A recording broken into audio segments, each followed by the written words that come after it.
back in the 80s when I was thinking about making Brazil, I was very intrigued by the amount of terrorism that actually was busy going on in the world. People were being hijacked, their planes were hijacked, they were being taken to Cuba. In Germany, the Bader-Meinhof group was busy. In Italy, the Red Brigade were kidnapping, murdering politicians.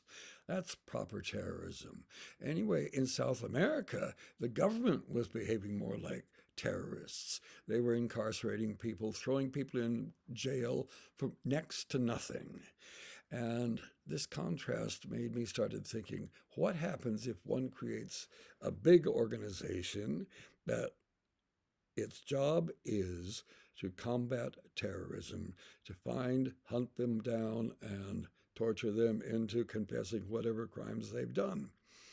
And that became the Ministry of Information for me.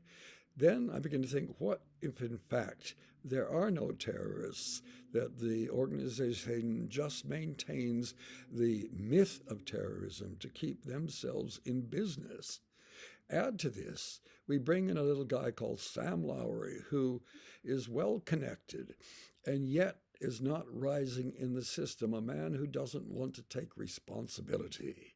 He would prefer to spend his time in his dreams, his imagination, as a kind of flying superhero, rescuing the girl of his dreams, all very lovely stuff. Well, this is the heart of Brazil. The real heart is his lack of responsibility.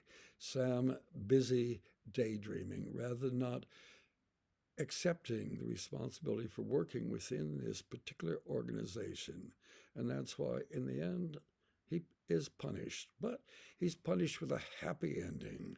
A man happy, smiling, singing, sitting in his chair, completely mad. I've liked happy endings on films, as I thought the Brazil one was one of the best we had come up with. It's a film that has become more respected with age.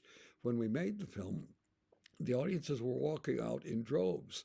I mean, never when you got to the end of the film, there was maybe, if you're lucky, a third of the audience still there. They didn't like it, they didn't understand it, they walked. But now, Brazil is apparently a classic, a great film. So I always find the passage of time to be interesting, how it changes, how we change, how the world is perceived differently. Anyway, that's enough as an introduction to the film. Watch it. Make up your own